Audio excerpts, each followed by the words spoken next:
How to withdraw money from Etoro. Hello everybody, welcome back to my channel. This is me Vipan Visnath, and today I'll guide you on how you can withdraw money from Etoro.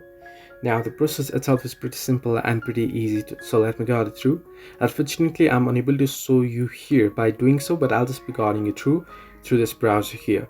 Once you're signed into your account, what you want to do is you want to head over to the wallet option at the bottom right corner of your screen.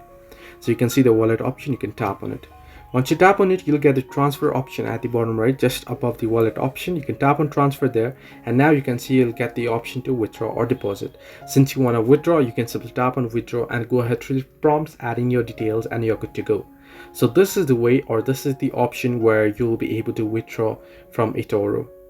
So you can see fee available to withdraw. No, I don't have any. And you can see your account does not have sufficient funds to withdraw.